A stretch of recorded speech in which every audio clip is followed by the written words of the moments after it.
ये वाकया एक करोड़पति अरबी औरत का है जो दौलत के नशे में ये बात भूल चुकी थी कि एक भूखे आदमी की क्या हालत होती है और किसी भूखे फकीर के साथ कैसा रवैया करना चाहिए। वो अरबी औरत अपनी शाहाना जिंदगी गुजार रही थी। दिन गुजरते जा रहे थे। एक दिन वो अपने घर वापस लौटी तो थकी हारी और भूख से निढाल नजर आ रही थी। उसने जाते ही अपने कमरे में नौकरों को कहा कि मेरे लिए खाना लाओ, लेकिन इतने में दरवाजे से आवाज़ आई कि कुछ खाने को दे दो।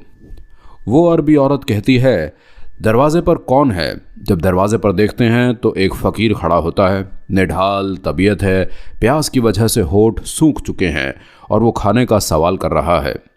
नौकरों ने जब औरत को बताया कि फ़कीर है और वो खाना मांग रहा है, उस औरत ने इंतहाई गुरूर के साथ कहा कि इसे कहो कि यहाँ से चला जाए, अभी तो मैंने खुद भी खाना नहीं खाया है।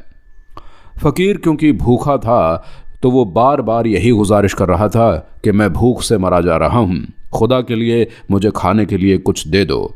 ये सुनकर अरबी औरत को गुस्सा आता है। वो अपने फ्रिज से खाना निकालती है और बाहर जाकर दरवाजे पर उसके सामने खाना फेंक देती है। वो औरत खाना इस अंदाज में देती है कि न तो फ़कीर के हाथ कुछ लगता है और न औरत के, और सारा खाना ज़मीन पर गिरकर ख़राब हो जाता है। वो औरत दरवाजे को जोर से बंद करती है और वापस अपने कमरे में आ जाती है। फ़कीर जो अपने पेट की आग बुझाने के लिए दर दर की ठोकरें खा रहा था, जब उसने देखा कि उस औरत ने खाना इस तरह से ज़मीन पर फेंक कर बर्बाद कर दिया तो उसने आसमान की तरफ देखा, लबों ही लबों में कुछ कहा और वहाँ से चल दिया। वो अरबी औरत जाकर खाने की टेबल पर बैठ जाती है और खाना शुरू करती है। खाना खाने के कुछ ही देर बाद उसे लगता है कि शायद उसको पेट में कोई तकलीफ महसूस हो रही है। वो दवा लेती है, लेकिन वो दर्द आहिस्ता आहिस्ता बढ़ना शुरू हो जाता है। वो अपना इलाज भी करवाती है, लेकिन तकलीफ थी कि रुकने का नाम ही नहीं ले रही थी, बढ़ती जा रही थी। और साथ में एक और बड़ी परेशानी ये थी कि पेट का साइज भी बढ़ता जा रहा था। इस बात को लेकर वो औरत बहुत परेशान थी। एक तो तकलीफ थी और दूसरा ये पेट बढ़ रहा था। आखिर कुछ दिनों बाद वो एक डॉक्टर के पास गई। डॉक्टरों ने उस अरबी औरत का चेकअप करना शुरू किया। जैसे ही अल्ट्रासाउंड में उन्हें कुछ नज़र आया तो वो बहुत हैरान हुए। चेकअप के बाद अरबी औरत को बताया गया कि उसके पेट में एक बहुत बड़ी रसौली है। ऑपरेशन के ज़रिए ही उसे निकाला जा सकता है। आखिर फैसला किया गया कि ऑपरेशन कर दिया जाए। ऑपरेशन करके पेट से रसौली निकाली गई तो सब लोग ये देखकर बहुत हैरान हुए कि ये एक बहुत बड़े साइज़ की रसौली है और मुमकिन था कि चंद दिनों के अंदर अंदर इस अरबी औरत की जान भी जा सकती थी। सब लोग हैरान थे कि आखिर इतनी जल्दी ये रसौली कैसे बड़ी हो सकती है, लेकिन वो औरत दिल ही दिल में समझ गई और अपनी उस गलती को याद करने लगी कि कुछ वक्त पहले उसके दरवाजे पर एक फ़कीर आया था।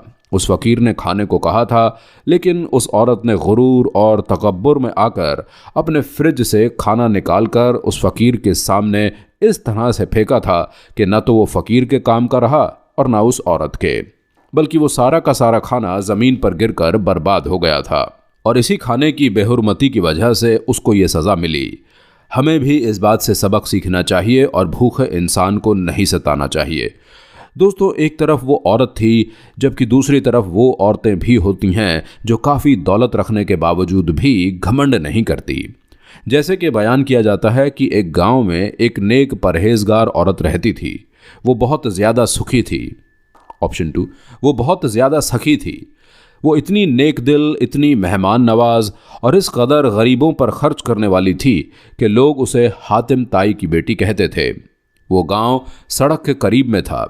वहाँ पहले तो कोई बस स्टॉप नहीं था और ना ही उस गांव में बस आती थी, लेकिन लोगों के आने जाने की वजह से आहिस्ता आहिस्ता सड़क के ऊपर बस स्टॉप बना दिया गया।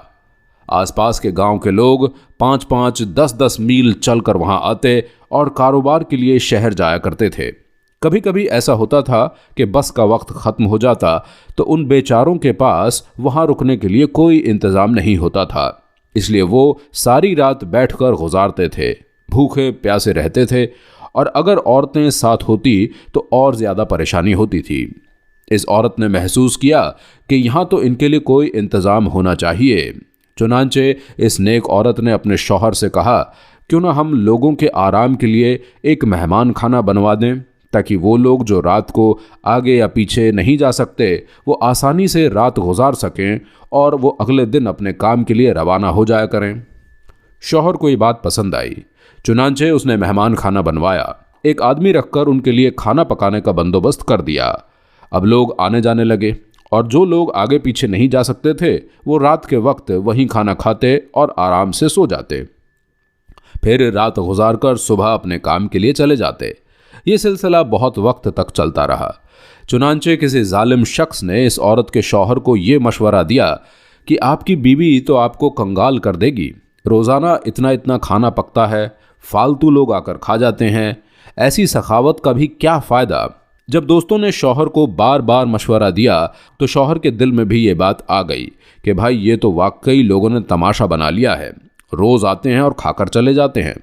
चुनांचे उसने एक दिन फैसला कर लिया कि मेहमान खाने को बंद कर दिया जाए और मेहमान खाना बंद कर दिया गया। बीवी को पता चला तो वो परेशान हो गई और कहने लगी, जब परवरदिगार ने हमें इतनी ज़मीन दी थी, हमारे अपने अनाज से ही रोटी बनती थी और सारा साल मेहमान नवाजी का सवाब मिलता था, अब ये सवाब मिलना भी बंद हो गया है। लेकिन जब शौहर ने कह दिया तो बीवी खामोश हो गई। नेक औरत बात करने के लिए मौका ढूंढती है, लड़ाई झगड़े नहीं किया करती। चुनांचे वो मौके की तलाश में रही। एक दिन शौहर से कहने लगी, आज मेरी तबीयत कुछ उदास सी है, घर में रह रहकर तंग आ गई हूँ, क्यों ना अपनी ज़मीनों पर घूमने चलें। शौहर ने कहा, बहुत अच्छा, और अपनी बीवी के साथ खेतों में घूमने चला गया। वहाँ पर कुआं, बाग, फसलें थी। थोड़ी देर घूमते रहे और फिर आकर कुएं के किनारे पर बैठ गए। औरत ने कुएं के अंदर देखना शुरू कर दिया। शौहर भी इधर उधर फिरता रहा। काफ़ी देर बाद कहने लगा, घर चलें क्या, देर हो रही है। औरत कहने लगी, बस चलते हैं। फिर कुएं के अंदर दोबारा झांकना शुरू कर दिया। कुएं में देखती रही। आखिरकार शौहर ने कहा, अल्लाह की बंदी, कुएं में क्या देख रही हो? तो वो कहने लगी कि मैं देख रही हूँ कि खाली डोल पानी में जा रहे हैं और भर भर कर वापस आ रहे हैं, मगर कुएं का पानी जैसा है वैसा ही है। शौहर ने कहा, अल्लाह की बंदी, अगर तू सारा दिन और रात भी बैठी रहेगी तो भी ये पानी ऐसा ही रहेगा, खाली डोल भर के आते रहेंगे लेकिन पानी में कमी नहीं आएगी। जब शौहर ने ये बात कही तो उस नेक दिल औरत ने कहा, अच्छा, कुएं का पानी खत्म नहीं होता? शौहर ने कहा, वाकई कुएं का पानी खत्म नहीं होता। ये सुनकर वो नेक औरत कहने लगी, अल्लाह ने हमारे घर के अंदर भी एक कुआं जारी किया था। लोग खाली पेट आते थे और पेट का डोल भरकर जाते थे। तुम्हें क्यों लगा कि अल्लाह पाक तुम्हारे उस कुएं के पानी को कम कर देगा? बीवी की बात सुनकर शौहर के दिल पर ऐसी चोट पड़ी कि वो समझ गया और कहने लगा, मैं मेहमान खाने को दोबारा जारी करता हूँ। लिहाजा शौहर ने मेहमान खाने को दोबारा जारी कर दिया। कहा जाता है कि वो औरत जब तक जिंदा रही उस इलाके में वो मेहमान खाना जारी रहा। लोग आते थे, खाना खाते थे, दुआएं देते थे, अपने अपने सफ़र पर चले जाते थे। प्यारे दोस्तों, अल्लाह पाक सदका खैरात करने को बहुत पसंद करता है और सदका करने से इंसान बहुत सारी बलाओं और मुसीबतों से बच जाता है। कोशिश करनी चाहिए कि अगर आपको अल्लाह ने अपनी नेमत से नवाज रखा है तो सदका और खैरात का एहतमाम ज़रूर किया करें, और जिसको जितना भी नवाजा है वो अपनी हैसियत के मुताबिक अल्लाह की रज़ा की खातिर लोगों की भलाई के काम करें। अल्लाह पाक से दुआ है, अल्लाह पाक हम सब मुसलमानों को इतनी हिम्मत और तौफीक दे कि हम लोगों की भलाई के कामों में बढ़ चढ़कर हिस्सा लेने वाले बन जाएं। अल्लाह ताला हमें नेक रास्ते पर चलने की तौफीक अता फरमाए। आमीन, अल्लाहुम्मा आमीन।